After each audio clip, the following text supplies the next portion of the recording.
Hey friends, it is Jenna, what is up, and welcome back to the Board Game Garden, and welcome to a preview of this game right here. This is Three Magi. It is published by Bedouin Games, who is helping sponsor today's video, so a huge thank you to them. And it's designed by two different designers, one being Adrian Adamescu, which you guys might know from Sagrada, as well as a few other games, and then also another designer named Cole Smith. And I'm going to be going through everything that you guys need to know about Three Magi, so you can get a better feel if it is something that you would enjoy and something that you want to go and check out over at the crowdfunding campaign. I will have a link down in the description box to that if this sounds like something that you guys would enjoy and you are interested in possibly backing it. So yes, without further ado, if you guys want to see all about Three Magi, then just keep on watching. Give this video a big thumbs up if you enjoy. Also, hit that subscribe button down below if you've yet to do so. We'd love to have you here in the garden. Without further ado, let's get into this preview of Three Magi, shall we? All right, so firstly, getting into the aim of the game and a little bit behind the theme of the game. In this game, each player is going to be playing as the Three Magi, which are the three wise men, and you're going to be going on a journey from Arabia all the way to Bethlehem. You're going to be collecting resources in order to construct gifts. You're also going to be meeting different merchants along the way. And then lastly, you are going to be charting the night sky with the stars and the moon and the sun. The game is going to be played over various rounds until one player has made it all the way to Bethlehem. So that will trigger the end of the game, and then each player will count up their victory points, and the player with the most victory points will be the winner of Three Magi. So you're going to be going through days, and each day you're going to be moving, and then at the end of every 3 days, you're going to be going into a night phase where you're going to do some scoring, and then you will go back to the beginning and start another round, which is then going to be another 3 days, then a night phase, start another round, 3 days, a night phase. So that will continue until, like I said, one player reaches Bethlehem. So that is a little bit of an aim of the game and how the flow of the game works. But as for the components in front of me here, obviously we have the box, which I will say that this box is absolutely stunning. I also love that they used purple. I feel like purple is not a color that is used often enough in board games, in my opinion, and I also do just love a game that has a beautiful night sky. But yes, that is the box. Each player is also going to have their navigation board here. This is where you're going to be charting the night sky. You're going to be moving around your 3 tokens, so your token for the moon, the sun, and the stars, in order to get different abilities and also some different rewards as you go around that.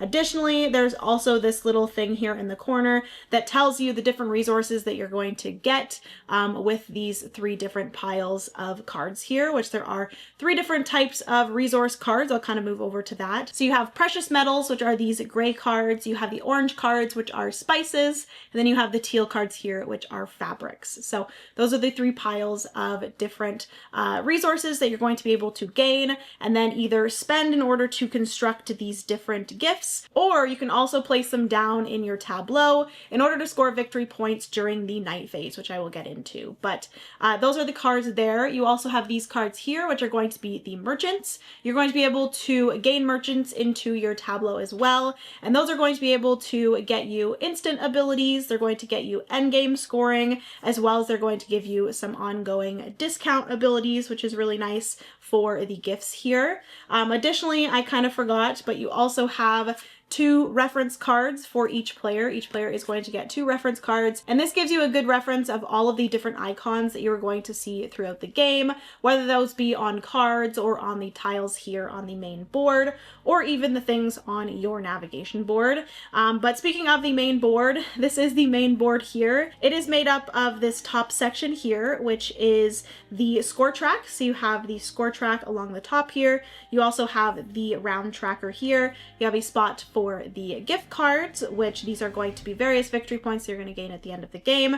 Whenever someone takes one of those, you are going to replenish from the pile here. And then the rest of the board is actually variables. So you do have the 5 different main city tiles here, or village tiles here, that are going to be placed in the exact same spot every single game, but all of the other tiles you will shuffle up and place randomly. So the location of all of those tiles are going to be different every single game. game, giving you some variation. So that is the main board here. Like I said, you are going to be going from Arabia all the way to Bethlehem with 3 other villages in between. And then I do believe that that is everything for the components. I have a 2-player game set up here, but we also do have 2 other player colors over here. This game does play 1 to 4 players. So yes, there is a solo mode, which is awesome. And it takes about 60 to 90 minutes to play. So yes, without further ado, let's get into exactly how 3 Magi is played. So like I mentioned in the aim of the game is going to be played over various rounds, and each round is going to be 3 day phases and 1 night phase. A day phase is compiled of each player getting 1 turn. Once each player has gotten 1 turn, you'll go to the next day, and then the next day, and then you're going to go into a night phase. We're going to be doing a few different things, and then you will reset for another round. This will continue until, like I said, 1 player reaches Bethlehem. So as for what players are going to be doing on your turn or on the day phase turn, you are going to first be moving 1 of your Magi's, which you're going to start with 3 Magi's on this side of the board, which is Arabia. So each player is going to start in Arabia, and each player is going to start with 1 of each of the resource cards. And to quickly go over what each of the resource cards is going to look like, I will show you guys in some B-roll, but there's going to be 2 different resources per pile. So there are 2 different precious metals, 2 different spices, and 2 different fabrics. So this one here is gold for the precious metal, and each of them are going to have a different navigation symbol, whether that be the sun, the moon, or the stars. And they're also going to have a little banner at the bottom, which is either going to be something that you're going to be able to do when you play the card, or it's going to be something that you're going to be able to score when you go into the night phase. So the beige banner is going to be something that you will gain right away, whereas the blue banner is going to be a way that this resource scores in the night phase when you play it down into your tableau. Additionally, there is going to be another way that you can use these cards as the resource themselves. So you're either going to be playing them for their ability or their scoring, or you're going to be trading them in order to construct the different gifts. So each gift is going to require a certain amount of different resources, and in order to construct those gifts and get some endgame victory points, you're going to trade in those specific resources with your resource cards in order to get that card. So yes, that is how the resource cards are going to work. And then additionally, when you do decide to play down a card for either its ability or for its scoring, you are then going to be able to move that navigation marker on your navigation board, which we'll get into. But yes, those are the resource cards, and each player is going to start with 1 of each of those. So on your turn, like I said, you're going to be doing 2 things. The first thing that you're going to be doing is moving 1 of your Magi's. So each player is going to start with 3 Magi's, and they're all going to start in Arabia, and you are always going to have to move 1 Magi forward 1 spot. So they always have to be continuing to move forward towards Bethlehem. And another really important rule about moving your Magi is all 3 of your Magi's must always be connected. So your 3 Magi's as a group are your caravan, and you can never split up your caravan. So you can never have an empty space between any of them. So they always have to be connected by an adjacent tile. So you will decide on your turn which of your Magi's you want to move. You will move it forward 1 space, making sure that you never have 1 disconnected from the group, and then you will take the action on that tile, which all of the tiles that we have here in front of me are different in what they're going to give you. So let's quickly go over all of the different icons. So the first and most simple icon here on the board is going to be collecting a resource card. So you are going to have the different colored cards, so whether that be gray, orange, or teal. If you land on a card that has any of those, you will simply just collect that resource from that matching color's respective deck. So with this tile here that I've moved to, it is telling me to collect 1 precious metal and 1 fabric card. Another similar symbol is going to be the rainbow card, and that is going to be a wild card. So you're going to be able to choose any of the 3 resource cards. Next up, we have the craft a gift icon. So it is going to be the hammer icon, and that is simply going to be that you can craft craft any of the face-up gifts that are on the board here. And how you're going to do that is, like I said, if you have the correct resources, in order to craft that gift, you will trade in those resources, placing them into a discard pile. So for example, I could discard this gold resource as well as this mirror resource, I believe that's how you pronounce it, in order to gain this gift here. This would then be placed face down in my play area wherever I want, and that will give me 4 victory points at the end of the game. Another gift would be flipped over, and then that would be the action of crafting a gift. Next icon is the red card with the little person icon, and that is meeting a merchant. So you're going to be able to collect any of the 3 face-up merchants, and like I said, merchants are going to give you some instant rewards, some ongoing abilities, or some end-game victory points. So for example, here we have an instant ability that will be determined by this little green lightning bolt. This will then allow me to right away play a card, which is playing one of your resource cards into your tableau, which we'll get into. Additionally, we have this one here, which is an endgame scoring card, and this is called Fabrics. And this would, at the end of the game, get me 2 victory points for every gift that I have crafted that contained the silk icon. And lastly, for the merchant cards, you also have the ongoing discount cards, which I will say that throughout the game, you can only ever have 2 of these at max. So if you ever got a third one, you would have to decide which 2 you wanted to keep and discard the third. But this one here is the goldsmith, and I would be able to get a 1 gold discount on any gifts for the rest of the game. And then another big icon, which I've already kind of mentioned, is the play a card action, which is going to be, like I said, the one that is on this card here, the busy card, which is a black card with a downward arrow. And that is going to allow you to play one of the resource cards from your hand. So instead of using it for its resource, you will then be able to play this into your tableau. And that is going to do 2 different things. So first, it is going to allow you to move your navigation marker of whatever type it is shown on this card. So for example, with this one here, I would be able to move the moon navigation token 1 space, which, taking a look at the navigation board here, each of the navigation spots or circles are going to have a different amount. So for the stars, you're going to have 6 different spots on the board. For the sun, you're going to have 5 different spots, and then for the moon, you're going to have 4. So for this one here, I'm moving the moon navigation token 1 space, and you're always going to be moving them clockwise around the navigation board.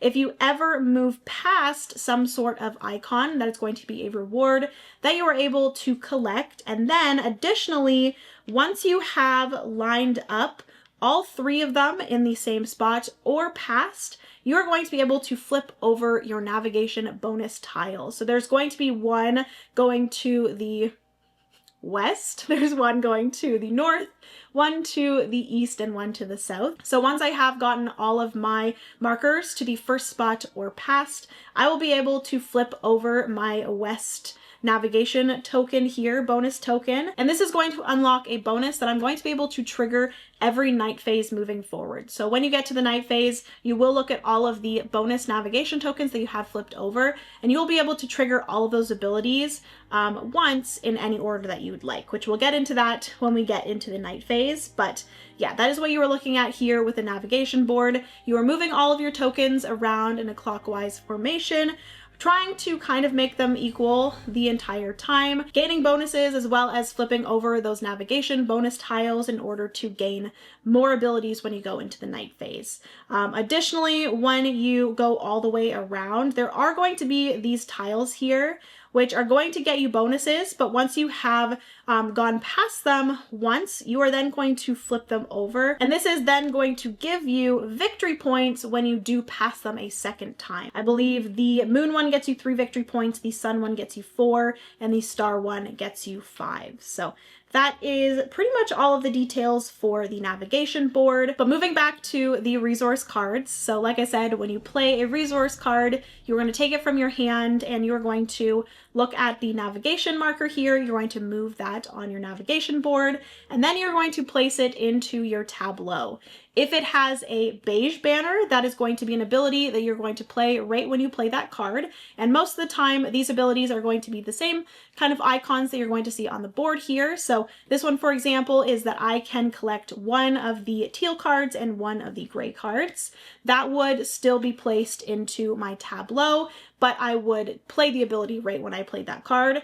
But if a card has a dark banner or a blue banner, this is a night phase scoring card. So you're not going to score whatever is on that card until the night phase. And then lastly, for the icons that you're going to see on the board here, the only other one that I have to show you is the moving a navigation token forward. So there are going to be some that are a question mark. So that is that you can choose one of the three, either moon, sun, or star to move. Then there are going to be certain ones that tell you exactly which one you need to move, whether it is the moon, the sun, or the stars. So that is, or those are all of the different icons that you're going to see when you move your Magi and then perform those actions. Once a player has finished their turn, so they have moved one of their Magi's and then performed the action on that tile, it will be then the next player. And then once each player has had one turn, you will move on to the next day.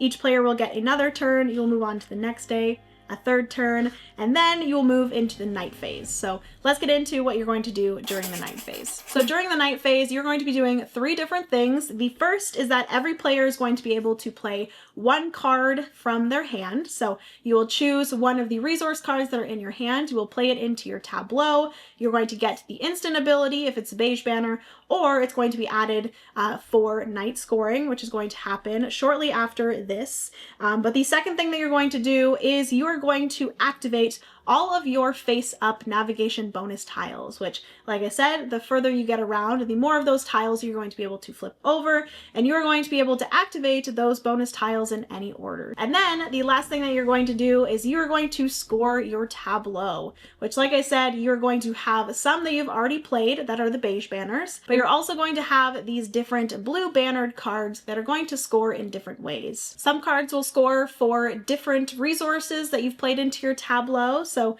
this one here, if I played, let's say 4 different resources, I would get 9 victory points. The more different resources you play, the more victory points you'll get. Additionally, there's going to be some that you will get more victory points for playing the same resources. And then also there's going to be some that will get you victory points based off of how many of these certain navigation icons that you have. So you might get 1 victory point for every sun icon that you have in your tableau, for every moon icon, or every star icon. So you will score all the cards in your tableau, add those to your victory points, and then you will actually discard all the cards from your tableau. So you have scored all of those cards that you've played for that specific round.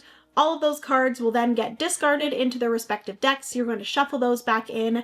Any cards that were played for their resources to craft the gifts will also get reshuffled into their respective decks. And then if no player has reached Bethlehem, you will move into another round. So this will continue playing 3-day phases, 1 night phase, scoring your tableau, 3-day phases, 1 night phase, until 1 player has reached Bethlehem. That will trigger the end of the game. Once that has been triggered, each player will count up their victory points. So you will count up victory points for your crafted gifts that you have crafted throughout the game. You will also score victory points for every end game victory point merchant that you have collected throughout the game.